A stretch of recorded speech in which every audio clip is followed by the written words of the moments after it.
I'm Beth Norwood, and I'm sometimes Aunt Sofonda, and I'm kind of a musician, and I write little songs.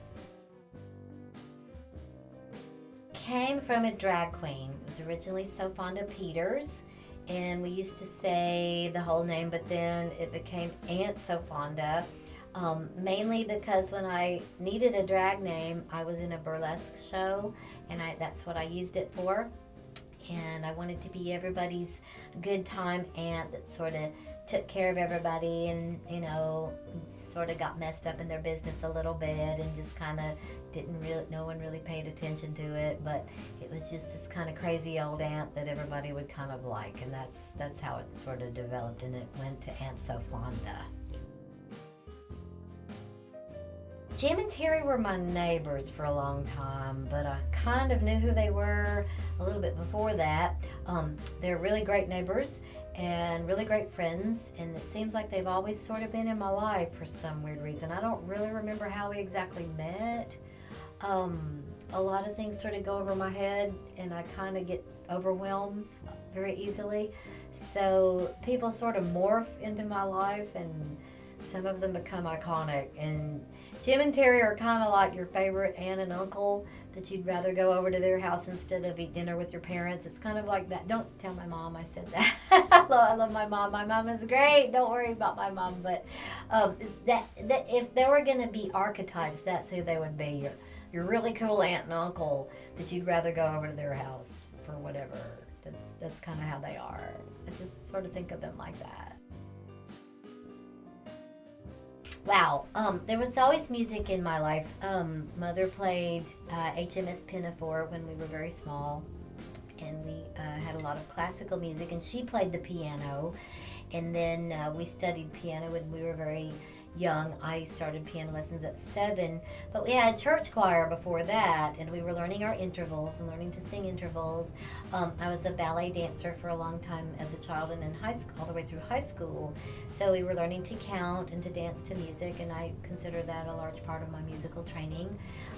In high school, we were always in the musicals and in the chorus room, and we were in the city musicals with the like the civic organizations, civic theater organizations. We did a lot of that, both dance and singing.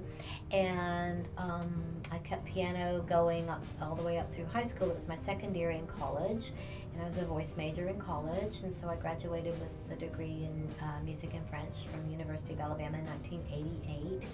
And then after that, music just kind of came and went as it pleased, and I would do different things. Sometimes I would do opera pieces or just singing maybe some jazz standards or something for like a poetry reading or something, and I wasn't really singing with the band or anything. I just sort of did little musical things here and there, and started writing songs seriously when I was 42 because I wanted to be in the Posy Peep Show with the Flying Monkey, and that was at Low Mill. It was Flying Monkey's homemade burlesque show that was inspired a lot by the Yard Dogs of San Francisco. They came to visit, and we wanted to have a show like that, but they wouldn't let you be in the show unless you wrote your own songs. So I had to start writing my own songs, and that's why I did it. I sort of started doing it for the show, and then it sort of became a habit. And now I just experiment with songs all the time and try to write songs whenever they come knocking. Well, I play piano not very well. I have to have real simple arrangements to play and sing at the same time, so I try to do things that I can actually play. My technique is not great, but I have little, chordal things that I can do, little backup things where I can play while I'm singing. And in case there isn't a band, which there never really was a band, so there wasn't like a band, so it was just me. So I just do maybe little ragtime tunes or sometimes some little jazzier pieces. Sometimes I do country pieces. Sometimes just little show tunes, kind of, maybe. They're all different kind of little tunes. They're really basically pretty simple and pretty simple to follow, and sometimes they're about kind of arcane subjects. We did the Cuban show, and out of that came the album. I asked Terry if we could work on an album, and she said yes. And they gave me a starting rate, and I was ready to go. And it took a couple years to do. We recorded things in Guntersville at my friend Walter's home, at his childhood home in Guntersville. We recorded our scratch vocals, and then we put all the parts on as time permitted. Terry and Jim are very busy recording with just about everybody you know in the area and making music with them. So, plus writing their own work and getting their own projects done. So they're kind of super musical. They're like music on four legs, and they sort of just really do a lot with that. But it was great to work with them because they have such an awesome perspective and so many awesome ideas for me. We put our heads together, and they came up with a lot of different arrangements for my pieces, and we arranged the Sofonda Exotica album to come out in, I believe it was December of 2016 is when we had our release party. So it was a long process. It started at 42, ended up at around 50. It was well worth it. It was one of the best things I think I've ever put my time into, and one of the most fun things I've ever done. Working on another one right now. Really love working on the stuff that I'm working on now, which is called Aunt Sofonda's Neighborhood.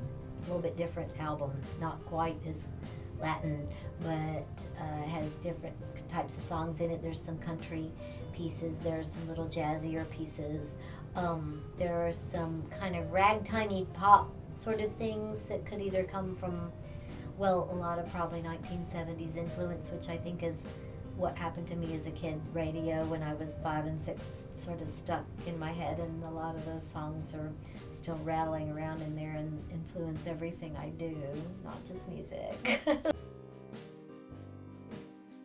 Probably Doot Doot Doot, Looking Out My Back Door was one of my favorite songs as a child. Also Rolling in My Sweet Baby's Arms, and a lot of country favorites like that. I used to love those songs when I was a kid, but I also love Chopin waltzes, so it's kind of hard to say. There's one influence I'd like to credit a lot, and I really like him. His name is Jim Kopp. He had a cabaret at one time. He was a Harvard student, went to California, met Ed Brown, and they did a series of children's records in the, I want to say late 50s and early 60s sometime. These folks were covered on NPR at the death of Jim Kopp, and that would have been around 20-something years ago, maybe more, maybe about 25 years ago he died. But Jim Kopp and Ed Brown did some super records for children, and they did it back in the day when you had to put the little tiny pieces of tape together and splice them. You couldn't do, the digital stuff. They didn't have it.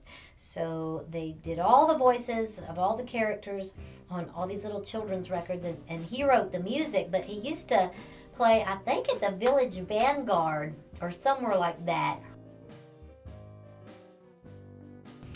Well, I'll tell you, I love house music, and I love Stefan Pomponiak.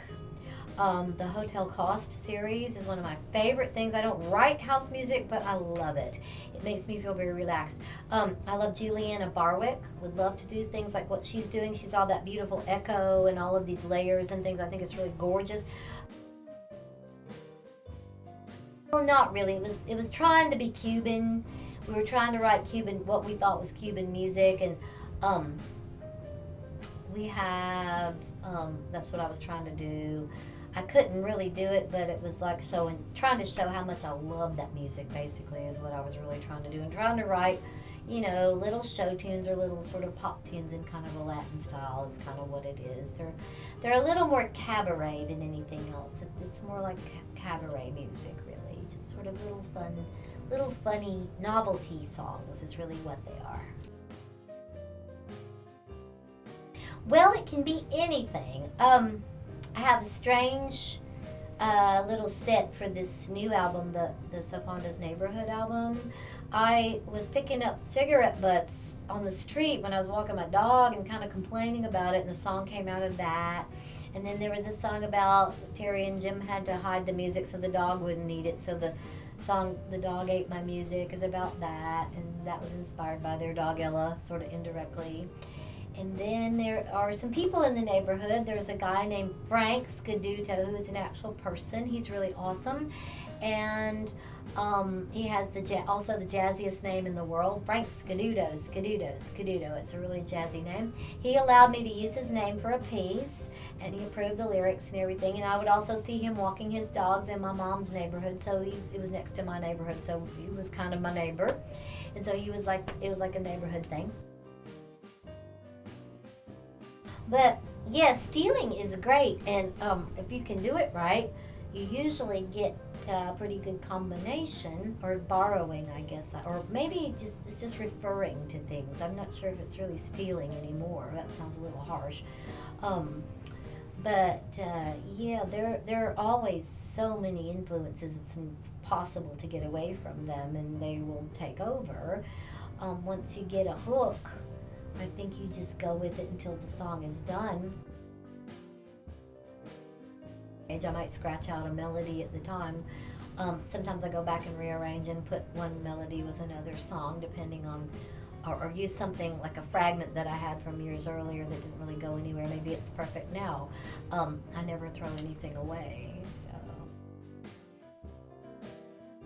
Lots. They're very helpful. They stack the voices up, and they get the harmonies going, and they have the instrumentation that's the right kind, and they always have ideas about which verse to put where sometimes, and how to organize things, and they're just real good at adding on layers, also backup music, and who should play on what piece, what instrumentation we need. And sometimes if we need another bridge, they can write me another bridge just like that. And they can do just almost anything to help flesh out the song and make it where it needs to go. I just usually get a line and a little bass line, basic idea, and they can stack all of the pieces on top of it to decorate it and fill it out and make it where it needs to be. That's what they do. They fill in all the blanks that I've left. So performing is like taking a gas station, setting it on fire, and waving it over your neighborhood. No, that's riding in a plane. Sorry, wrong thing. Performing is kind of like taking your heart out of your body and putting it out there for everyone to see, and putting your soul on top of it, and then getting it squirted with a hose and put back into your body. That's the way that it is for me. It's wrenching. I just sort of, I guess, want so badly to communicate certain things, and with all the practice time ahead of that, and all of the costume time and costume expense and everything that goes in practicing what you look like and looking in the mirror. Yes, I do that when I'm practicing a piece sometimes, so I can see how it's going to come off. With all of the detail work, and then all of the wishes that you have to communicate something specific, even if you don't know exactly what that is, it's gut-wrenching. It's kind of like you put your soul out there for everybody, and you just want to crawl into a hole afterwards. So it's rough. It's some rough stuff. Oh gosh. Well, I like the Wicked City show. That was a cool show because it was based on a book, and it was about Chicago, and we had a collaboration with the public library to do the peep show, and to kind of course, Wicked City, there being like, bathtub gin and all of this naughty girl stuff going on, the brothels and probably the dancing girlies, the dance hall girlies, and the low life, what people consider low life, which is of course where some of the best music comes from, because like the tango came from there, and from the brothels of Cuba and Havana and all of these things, of course coming up to New Orleans, and of course New Orleans, Storyville, a lot of the jazz piano that's so great comes from there. And the low life, as people sometimes call it, I don't really like to call it that, is where some of the greatest music comes from. So I think the theme of that show was really apropos, and we being a burlesque troupe were just ripe for the picking. Oh gosh, I don't know. I don't really have a deadline. We've done 3 pieces. We have probably 8 more to go. I think it's like 11 is like the magic number for albums now. I'm not sure how many pieces are going to wind up on the CD or what's actually going to wind up on it. I have a vague idea of 11 that we have. And I think we will probably do them in twos, groups of two. So I'll have 4 more recording sessions, and we'll have most of that done. And then Jim and Terry get to do all the detail work, which is the mastering and the levels and everything that they go through, which is a real detailed process to get it to sound as good as it can. And then we'll have the listening process to go through, and then fine tuning and all of that stuff, which they do. So that could take a while. We could be done maybe a year from now. I'm retired, so not really pushing it. I'm just kind of waiting to see how it's going to get born. It's sort of an experiment kind of thing anyway, so I'm doing it as well. It's mainly because I don't want the songs to be put in a closet and just lie there for 50 years and then taken out and burned. I would like to just do them now so that we do actually do something with them, because they're these strange little entities that have come from seemingly nowhere, and I'm not really sure what to do with them, but Terry and Jim know what to do.